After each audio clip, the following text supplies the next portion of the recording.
करता था, छोटी छोटी सी पादुकाएं उनको पहनाई जाती थी। तुम जानते हो आज जंगल में कांटों में कंकड़ पत्थर में चलते होंगे, चुभते होंगे राम।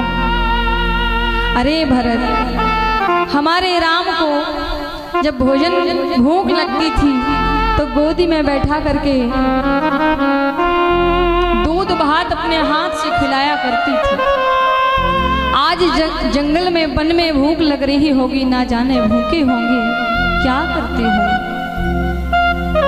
भरत, श्री राम जी को नींद आया करती, सोने के सिंहासन पर राम को सुलाया करती थी और राम को लोरी गा करके सुलाया करती थी। आज राम सोते होंगे तो घास फूस में सोते होंगे, जमीन में नीचे सोया करते हैं। वहां कैसे, वहां महल थोड़ी ना है, वहां तो ना जाने कैसे रहते होंगे। भरत ने कहा, मां मैं जाता हूं और जाकर को भैया को लौटा करके लाऊंगा। सब विधि भरत शरण जोगो सराहन जो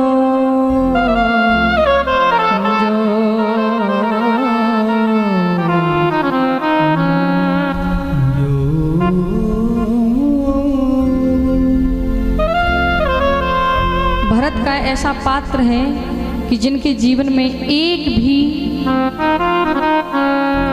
दुर्गुण नहीं है, और मंथरा का ऐसा पात्र है कि जिसके जीवन में एक भी गुण नहीं है। आबाल बच्चे बूढ़े सब पिता का जब संस्कार किया, उसके बाद राम जी को लौटाने के लिए फिर गए। भरत जी गए लौटाने के लिए, राम जी से कहा कि अवध चले, लौट कर चले। श्री राम जी ने कहा कि नहीं, मैं 14 वर्ष होते ही शीघ्र ही आ जाऊंगा। भरत जी ने कहा, भैया चलो, तुम्हारे बिना अयोध्या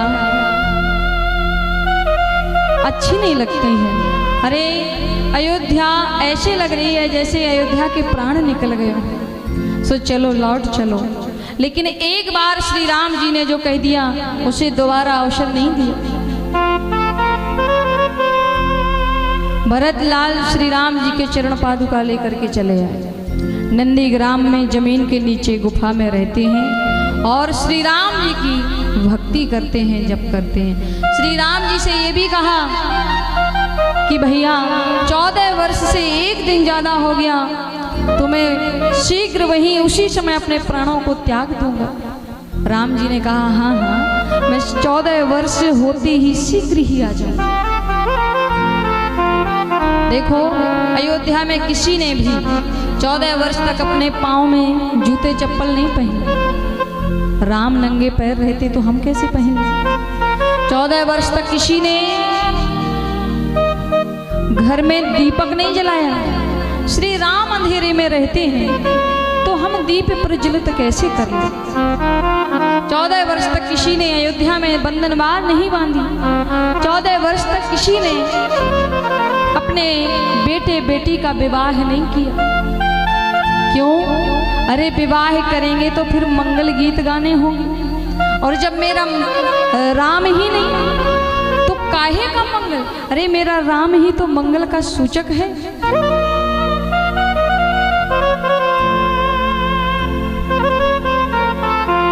आज अयोध्या वाले कहते हैं हम लोगों पर बहुत बड़ी गरीबी आ गई, राम ही हमारो धन है। प्रभु श्री राम जी चलते चलते अत्रि मुनि आश्रम पर पधारे, और अत्रि मुनि आश्रम पर जैसे ही आए तो वहां श्री जानकी जी को सती अनुसुईया जी ने सुंदर आरसी वचन सुनाए। उसके बाद प्रभु श्री राम सुतीक्षण जी के आश्रम पर आए, अगस्त मुनि आश्रम पर आए, बहुत देर तक सत्संग किया। धीरे धीरे चलते चलते प्रभु श्री राम जी पंचवटी पर आ गए। हाँ, पंचवटी पर आए महाराज। पंचवटी पर जैसे ही आए वहां लक्ष्मण जी ने सुंदर एक कुटिया बनाई और उस परकुटी की परिधि में श्री राम लक्ष्मण जानकी वास करते। लेकिन एक बात और शुरुआत होने लगी। पंचवटी पर उसी समय मौसी जी आ गई हैं। हाँ, जिनका नाम है शूर्पणखा।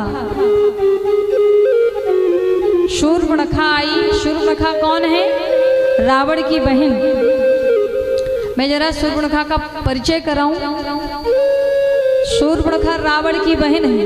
रावण की दो माताएं थीं। बड़ी माता जी के पुत्र हैं कुबेर, जो कैलाश पर्वत पर रहते हैं, जिनका बगीचा बड़ा ही सुंदर हरा भरा। और रावण की दूसरी माता जी के 3 पुत्र हैं, एक पुत्री है। रावण, कुंभकर्ण, शूर्पणखा और सबसे छोटे विभीषण जी। अच्छा, शूर्पणखा का विवाह एक विद्युज्जरहा नाम के राक्षस से हुआ। लेकिन रावण ने शूर्पणखा के पति को रावण ने ही मार दिया था। शूर्पणखा जैसे ही वहां से चली जा रही थी, दोनों राजकुमारों को देखा। इतने सुंदर राजकुमार इस घनघोर जंगल में कहां से आए हैं? कौन है? श्री राम जी को देखा तो सुंदर स्वरूप धारण कर लिया, सुंदर वेश धारण कर लिया, परम सुंदरी बन करके आ गई हैं। रामचंद्र परानदारान चक्षुषा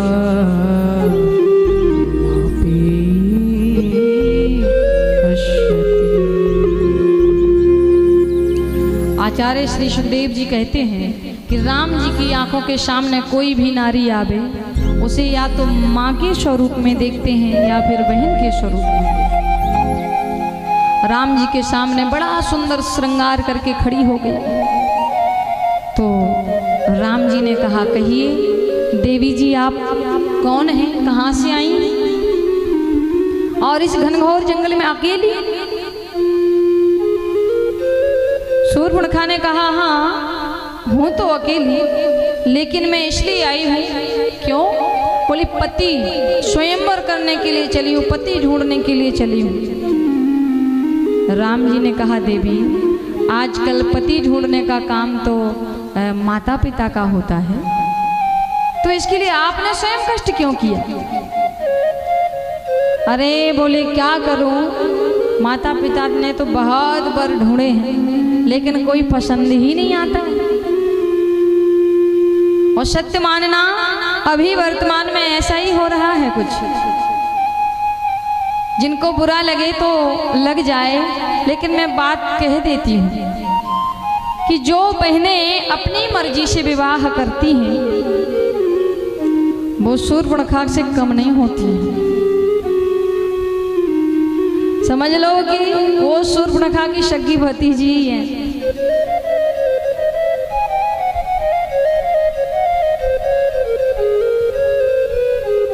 और जो अपनी मर्जी से विवाह करती हैं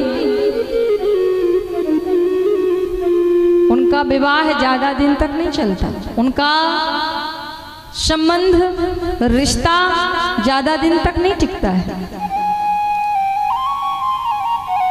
और जिनके ऊपर असीम कृपा है भगवान की, सो उनकी बात ही क्या कही। इसलिए माता पिता से अलग ना हो, माता पिता के विरुद्ध ना जाएं, ये आप लोग कोशिश करें, हमेशा ध्यान रखें। अब राम जी ने कहा चलो अच्छी बात है, लेकिन तुम्हें अभी तक पति नहीं मिला? बोले अब तक तो नहीं मिला था, लेकिन आज मिल गया है। अच्छा मिल गया? हाँ, कहाँ है? राम जी की ओर इशारा किया शूर्पणखा ने और कह रही है, तुम शम पुरुषिना मोह शम नारी, यह संयोग विधि रचो विचार।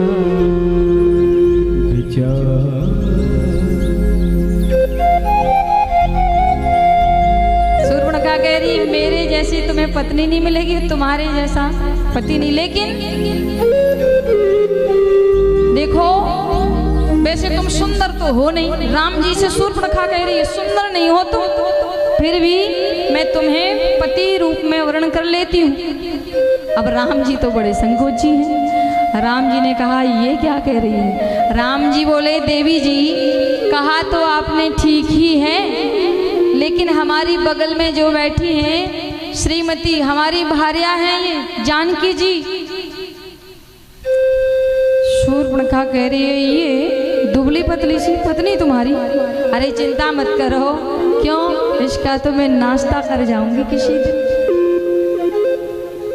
हाँ हाँ, मैं चलूंगी तुम्हारे साथ में, वन में भ्रमण करूंगी तुम्हारे साथ। श्री राम जी ने कहा, चलो ठीक है, लेकिन सुनो देवी। हाँ बोले, जो गोरे गोरे वृक्ष के नीचे बैठे हैं ना, लघु भ्राता लक्ष्मण, सो उनके पास चली जाओ, शायद तुम्हारी वहां बात बन जाए।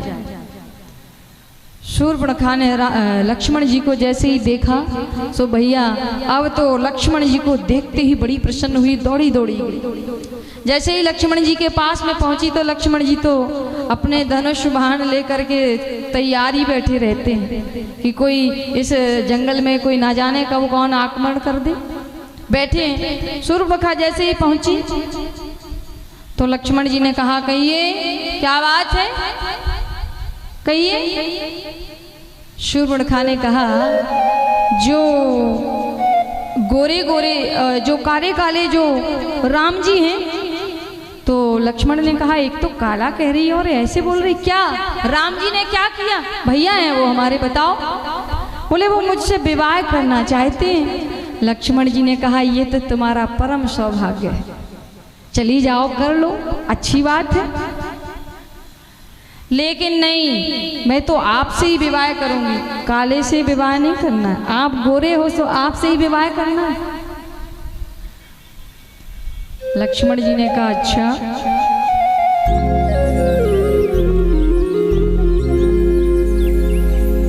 लक्ष्मण जी का इशारा है कि राम जी ने मेरे पास भेजा है शूर्पणखा को। लक्ष्मण जी ने इशारे में कहा कि भैया, जब पिताजी की 3 पत्नियां हो सकती तो तुम्हारी 2 नहीं हो सकती। जाओ, उन्हीं से चली जाओ, उन्हीं के पास जाओ। अब राम जी लक्ष्मण जी के पास भेजे, लक्ष्मण जी राम जी के पास भेजे। 1 आध घंटा हो गया। शूर्पणखा कह रही है, क्यों पागल समझ लिया है क्या? अरे विवाह नहीं करते हो? पहले तो मैं इस जानकी को ही नहीं छोड़ूंगी। विकराल रूप धारण कर लिया शूर्पणखा ने, जानकी को मारने के लिए दौड़ी, खाने के लिए दौड़ी। सो लक्ष्मण जी ने तलवार लेकर के शूर्पणखा के नाक कान दोनों को,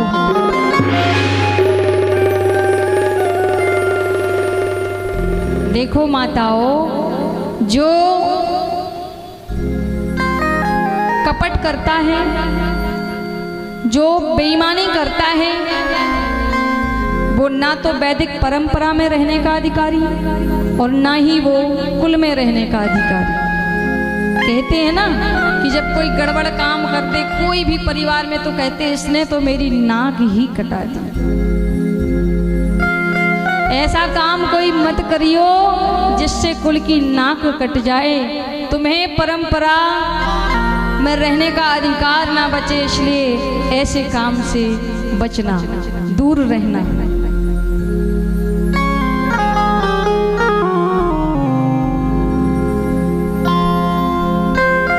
शूर्पणखा की नाक जब कट गई, कान, तो शूर्पणखा रोती चिल्लाती रावण के दरबार में आई और कहने लगी, ये दशा कैसे हुई? रावण ने कहा क्या हुआ, ये दशा कैसे हुई, किसने की तुम्हारी, बताओ। अब तो ऐसी परिस्थिति बन गई महाराज, खरदूषण आदि आ गए हैं वहां पे और भीषण युद्ध छिड़ गया। रावण ने मारीच से कहा, वो श्रवण का मृग बन करके आया, माता जानकी जी का हरण कर लिया। भैया लक्ष्मण जी को शक्ति लगी, हालांकि जानकी जी ने ही लक्ष्मण जी को राम जी की सुरक्षा के लिए भेजा। एक और बड़ी अच्छी बात है, लोग कहते हैं कि रावण इतना विद्वान था, इतना समझदार था, उसने ऐसा क्यों किया, संत बनकर हरण किया जानकी जी का। तो कहते हैं कि रावण जिस समय भिक्षा ले रहा था उस समय वो संत था, और जैसे ही जानकी जी का हरण किया तो वह राक्षस बन गया था, रावण बन गया था।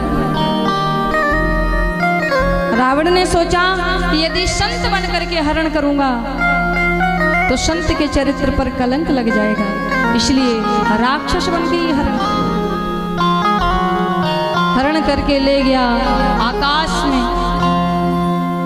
माता जानकी जी चिल्लाती रह गई हैं, महाराज चिल्लाती चली जा रही हैं, हे राम लक्ष्मण, श्री राम लक्ष्मण को पुकारती जा रही हैं। जटायु ने देखा कि ये दुष्ट रावण